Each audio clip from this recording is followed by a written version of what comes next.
Shattered to unbreakable. Listen here, sweet sister. Whether you think you have one little crack or you are shattered into a billion pieces, this podcast is going to give you the resources, tools, and skills to help piece yourself back together to form a beautiful, unique, solid, and unbreakable masterpiece. You are listening to Shattered to Unbreakable, the Reclaim Podcast. Let's talk. Hello, and welcome back to another episode of Shattered to Unbreakable. I'm your host, Brandi Babin, coming to you about fasting today on Fat Tuesday. As you all know, I am from Louisiana, so Fat Tuesday is exciting to me because it is a huge celebration. Lots of beads, lots of great food, lots of amazing people, parades all over New Orleans and all over Louisiana. It is so much fun. What you might not know is that Fat Tuesday is a huge Catholic celebration. I was not raised Catholic. I became a Catholic in my mid-20s. And so I didn't know about all of this when I was celebrating it as a kid. I just thought, this is what you do in Louisiana. This is how you party. And so it was more so just like, oh, another excuse to have another party. And I understood that it was a kickoff to Lent, but I also didn't really recognize Lent. I just didn't understand it. I just thought it was a Catholic thing that Catholics do, and I don't really do that. And so I'm coming to you today as somebody who has learned about fasting, and I want you to know that you don't have to be Catholic to observe this or to appreciate it or to know where it comes from. It's really a beautiful thing. If you are Catholic, then I would like to present to you different ways of doing Lent than what you're used to. So coming from a convert, I just have a different view of things. Obviously, you guys know I'm a habit and productivity strategist, and I help people align their habits with their beliefs and with the life they want to live. This fits in so beautifully to aligning your life. And I want to tell you the different ways I've done it in the past, what sticks and what doesn't, and what's made the biggest impact. There's lots of different ways that you can look at fasting. There's, of course, fasting from food, and a lot of people will do that, intermittent fasting, those kinds of things. Fasting in a spiritual sense, the point of it is to make you think of God more or pray more. One of the biggest ways that we as Christians can enhance our faith is prayer. And fasting is a beautiful way to initiate prayer and to offer things for prayer. One of the things I used to think about when I first started fasting was I want something that I do often to be removed so that every time I think of doing it, I would think of Jesus and I would say a prayer. And then that would facilitate my prayer life.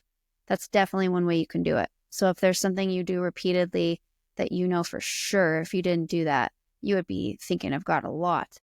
For some people, it's watching TV. For some people, it's reaching for sweets, or maybe some people fast from coffee or caffeine or sugar, all of those things. Some people pick something very particular, like I'm going to fast from soda or I'm going to fast from chocolate. You can do that. And another cool thing about fasting is you can do more than one thing at a time. And so if you pick something particular to fast for Lent, which is that 40 days, and just so you know, it's always more than 40 days. Because if you're really refraining from something that you love, you know when 40 days is up. And Lent is always like 43 to 45 days. But just saying, it's supposed to be 40 days of Lent. And what that means is from Ash Wednesday to Easter is what we're looking at. So Ash Wednesday is tomorrow. And then that's when you start day one of Lent. When Easter gets around, you're at like day 43, I think. And so you've done your 40 days of fasting, and then on Easter you have another big feast. Fasting is supposed to be penance, and penance is where you atone for your sins, or you express to God how sorry you are for the things that you've done, and it's like your promise to Him that you're making a change. You're making a change, and when you keep this in mind when you're talking about fasting for spiritual purposes, I like to pick something that I know makes my life worse, or that I know makes me not as good of a person as I could be. Because what's really cool about 40 days of doing anything, just psychologically, scientifically, biologically, is that it starts to change your lifestyle. And so it's more than just something you're going to do for 40 days. It could be something that changes your life. And I've experienced this there were times where I got a little too ambitious. Weird, right? And I did stuff where it was like, yeah, you could never keep that up.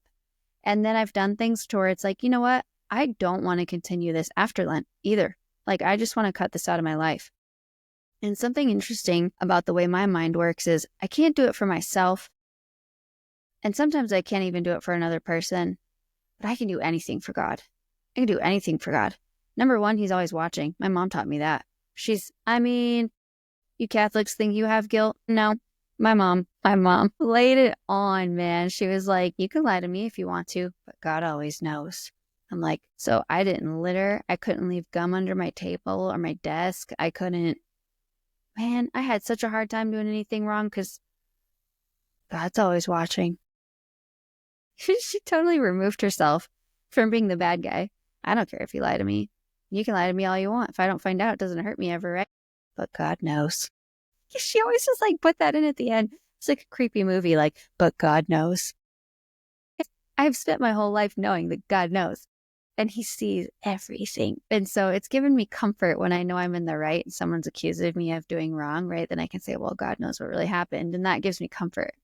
But when it's something that I know I'm doing wrong that I really shouldn't be doing, or if I give something to God for Lent and I'm like, all right, well, I'm not going to let him down. No way, man. I'm going to try my best. So Lent is really cool if you look at it like that. So if God motivates you to do something that you really have been wanting to do for a long time, then I think this is a great time for you to be like, okay, I'm going to give it up and I'm giving it up for God. And I'm going to see where this takes me, because if I continue doing this outside of Lent, this would change my life. And there were so many things that I was able to cut out that I kept cutting out after Lent. So some of the funny ones that I tried to do, just like overachiever tried to do, one of them was that I would take cold showers all through Lent. I succeeded, but I was very dirty that Lent. I took less showers. That actually did not help my life. Did you know a cold shower is awful? Oh my gosh. Okay, so this is actually something that it really meant a lot to me. One of them I did, and I didn't even do it during Lent. This was just something that I did on the side. And I think I've told you guys about this before, but I can't remember. But I did a beauty fast, or what was called a vanity fast.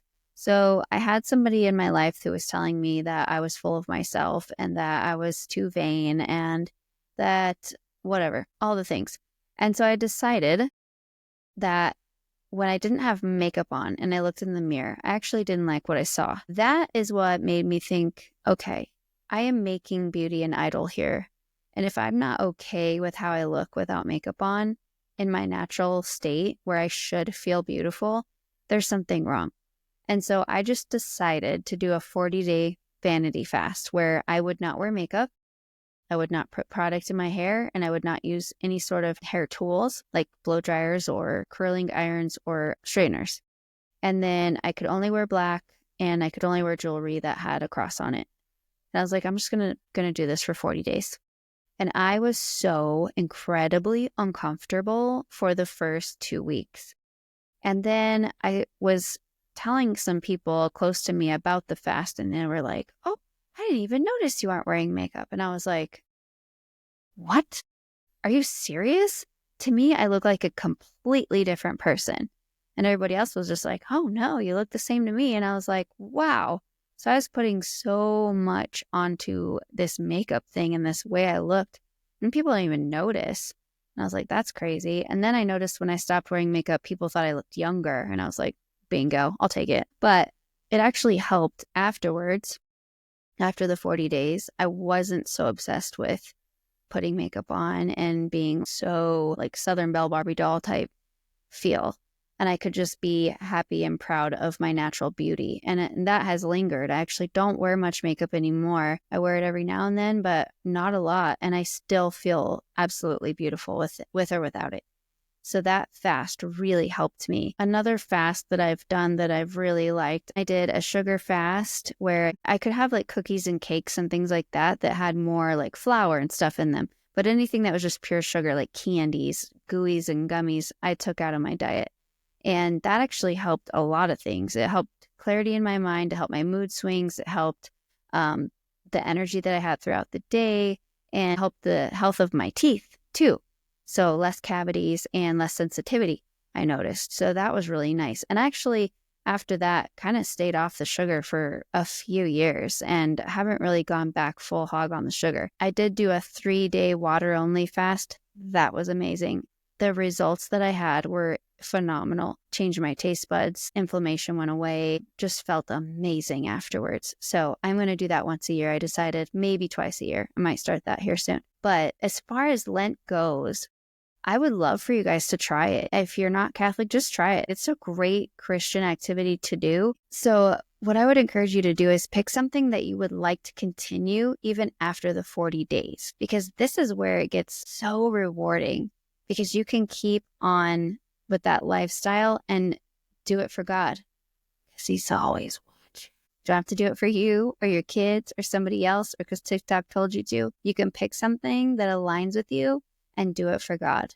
And if it aligns with you, then it aligns with your purpose and your meaning and your spirituality, which is beautiful. And you'll start to notice a difference in the way you feel, the way you behave, and the way you look, and the way you treat others, and the way you talk to yourself. This is something that will bring such pride and such glory to your life. So when it comes to Fat Tuesday today, I want you to celebrate it up. This is your last day to just stuff your face of all the wonderful things that God has blessed you with, all of the things that you just want to indulge in. Today's your day. It's a feast day. In the Catholic world, a feast day is no holds bar, man. You have fun. Go for it. And then Ash Wednesday is tomorrow. That is when you're going to start to focus more on the suffering of life and less on the joy, so that you have the contrast. Suffering makes you realize how joy feels. If you're never suffering, then you don't have anything to compare joy to. And then even joy seems very mundane and like dull. And so this is a time to focus on the suffering and give it to Jesus in every single day of this Lenten season for 40 days. And I'm not saying change your mindset to always think of bad things. I'm saying embrace suffering as a form of prayer. Look at the areas in your life that are suffering and sit in that. This is the 40 days you get to sit in it and give those things to God. Lent, make that part of like, what about your life is making you suffer that you could change if you just took something out of your life that's ruining it. Or some of the things I've done on Lent is to add something to my life that I know will make it better. And so there's a lot of Lenten seasons where I'll do both. I'll take something away that's bad for me and I'll add something that's good for me. It's like habit replacement. And I'll fill the time of whatever it was that I was doing this, and I'll add this. And so something I added I love it, like I can't let it go, is my morning prayer. I'll read the daily readings, I'll do a rosary, and I'll read a few pages of a spiritual book, like a self-development spiritual type of book. And that has, my gosh, the changes that have come from that routine alone, that came from one Lenten season, has made huge changes in my life, has made a huge impact on my life. And so I'm excited to see what you guys choose if you're going to do Lent this year. So party it up today. Look at your life, do some evaluations, see what you would like to improve.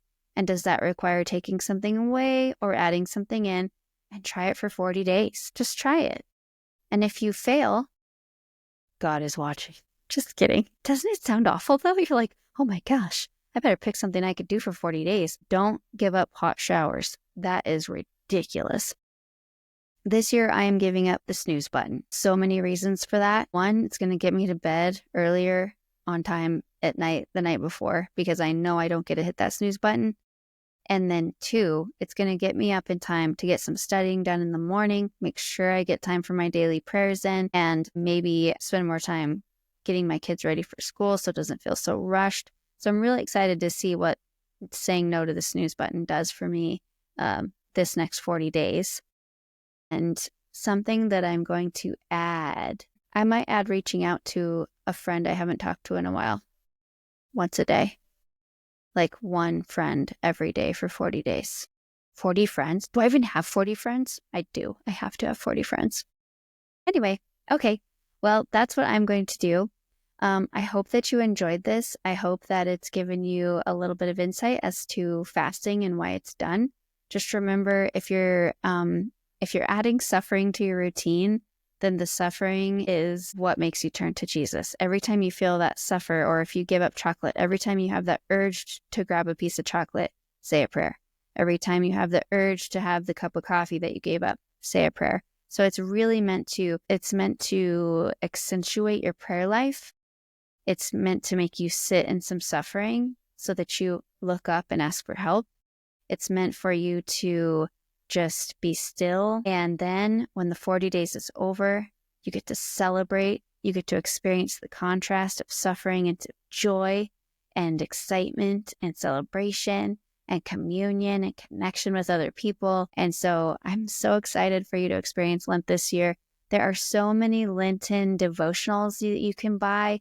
There's blessedisshe.net has a great Lenten devotional that you can follow along with. There, if you go to any Catholic church, there's also some Lenten devotionals that you can get for free. And then one of my favorite things that I did last year was 33 days to consecration. If you are a Catholic and you have not tried that, you have got to. Oh my gosh, it is the coolest program. So it's obviously not the full 40 days, but doing it during Lent is really cool. And I am going to do it again this year. So 33 days to consecration by Matthew Kelly. Get that. It is so good. Okay, I'm going to leave you now. I know I keep saying, okay, we're done. And then I keep adding little things. But I just want you to feel my passion for fasting. You don't always have to do it during Lent. You can do a 40-day fast whenever you want. You can do it as many times as you want throughout the year. But if you are struggling with giving up something, or you're struggling with, I wish I could just do this, or I wish I could just do that, do it for God for 40 days. It's a magical, beautiful number that's in the Bible. Jesus fasted for 40 days, but he didn't eat at all. Don't do that. You got to eat. But he didn't eat for 40 days. And then he was tested 3 times by Satan at the end of it when he was weak. So, wow. If he can do that, you can do 40 days. It's magical. I want to hear how it goes for you. You don't have to tell people what you're giving up. There's actually a part of this that says, don't look like you're fasting. Don't tell people all this. Don't tell people how miserable you are. Don't become the victim or the martyr. Just go about your life quietly, knowing that you're fasting for you and God. It's between you two. So I would say, tell me what you're fasting about. And people ask you, oh, what are you giving up? What are you giving up? You don't have to say anything. Or you could say something like really little, but then there's a big thing that you're giving up that you don't want to talk about. It doesn't have to be between anybody but you and God. But it's kind of fun. It's kind of fun to share this little ritual with people that you know that are doing it too. So I'm doing it. And if you want to share yours with me, I'd love to hear.